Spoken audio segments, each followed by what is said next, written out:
Hey y'all, it's Auntie Sug, and I want to give y'all a scenario. All right, two parents have been together for about 13 years.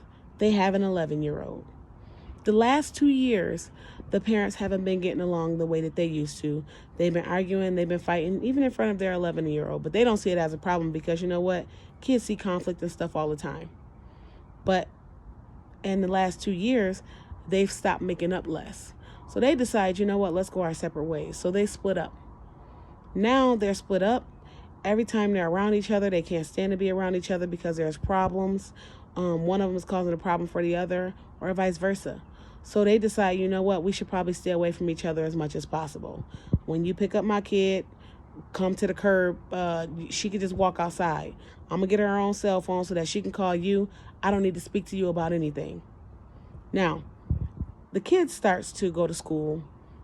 Kid is in middle school. Middle school is hard for kids. Kids are picking on this kid in middle school.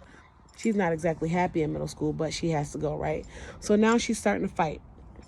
She's starting to fight the kids back, having some conduct problems, talking back to some teachers, and her grades are dropping. Now she has to be punished because those grades dropping. And you know what? You shouldn't be talking back to teachers, and you shouldn't be fighting in school. What have I always taught you? Now, let's talk about what's happening in the kid's life. Mom and dad were together.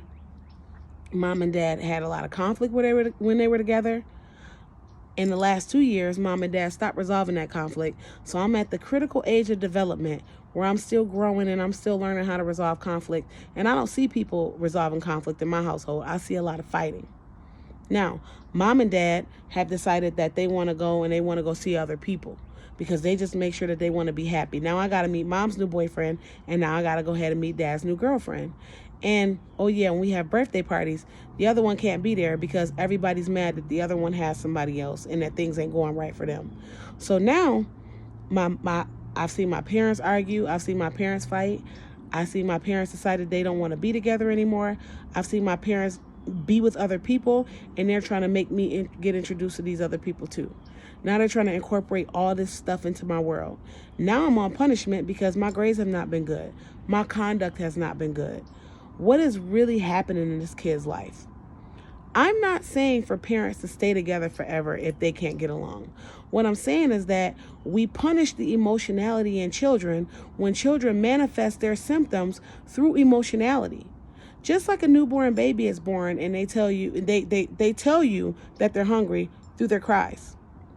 We don't see that sometimes we're punishing our kids through their cries. So if you will feed a newborn baby when it's hungry, you have to apply that same logic to an 11-year-old child or to a child that might be a child of parents that are going through a divorce, because they're using their cries to express their emotionality and express what they need. They might be crying out by excessive fighting in school. They might have worse grades. They might be getting snippy with teachers. They might be depressed. They might be anxious because I don't know if at my birthday party, mom and dad is going to be there. My whole life, mom and dad has been there. And in the past, year or so, whenever they felt like they wanted to break up, all of a sudden they can't be around each other long enough to even placate me a little bit. Or even if they're placating me a little bit, it's so tense that I feel like I have to choose. My point is, instead of punishing the emotionality that children have, maybe sitting down and talking to them about what's happening to them. Maybe sitting down and saying, how can we do what's best for the child every single time? If you're doing what's best for the child every single time, things are going to fall into place. For example, if there's a birthday party, you know you and dad can't get along.